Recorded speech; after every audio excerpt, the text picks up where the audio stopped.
as we step into the new year, many families are taking time to, of course, assess their financial goals and make new goals.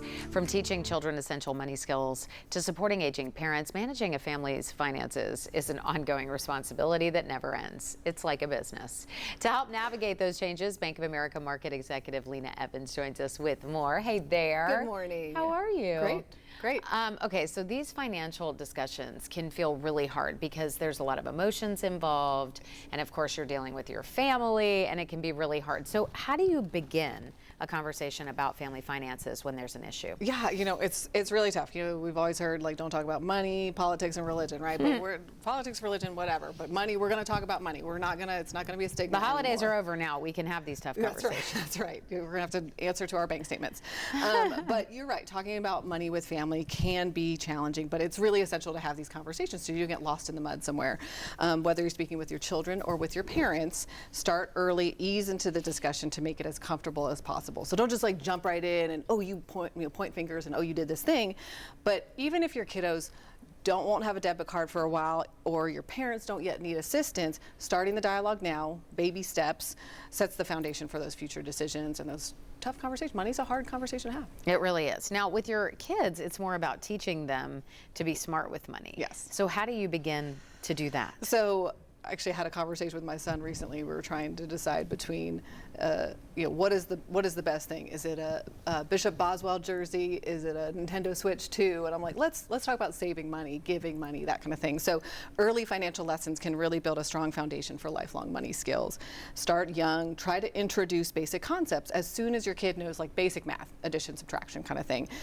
Weekly allowance is a great way to introduce it. Specific chores that they can earn money for is also a great way to introduce, helping them learn the value of money. A great thing that we've talked about before is setting up a savings account using a piggy bank or multiple piggy banks. Spend, save, share. We've talked about that in the past.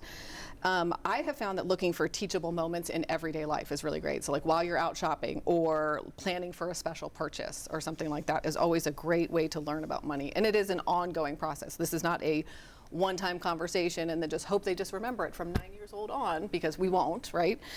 Reinforcement is really, really, really important. So regularly helping them stick to these ideas about what the value of money is, what spending is, what sharing is, what saving is. Getting a youth bank account too can be really helpful. Oh, yes, that a parent absolutely oversees.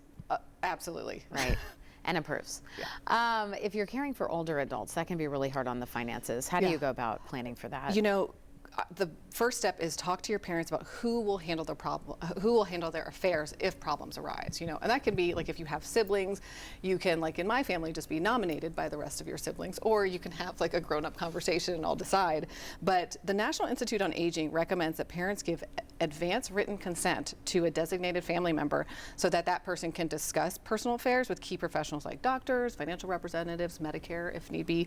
The pre-planning will help navigate through any privacy laws that are related to those important conversations. So advance written consent is really, really, really important. Otherwise, you're just going to be shut out, right?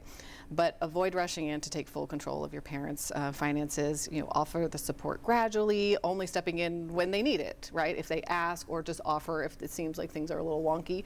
Just baby steps. Again, a gradual collaborative approach will help everyone adjust to the new arrangements. Yeah, you got to absolutely. be gentle, right? Well, and these are your siblings too, Yeah. that you're probably dealing with as well. So those are fun. You want to keep the family intact. Yes, yes, you do. All right, Lina, thanks. We Yes, appreciate you being here. Absolutely. Thank you for having me. And we'll be back after this.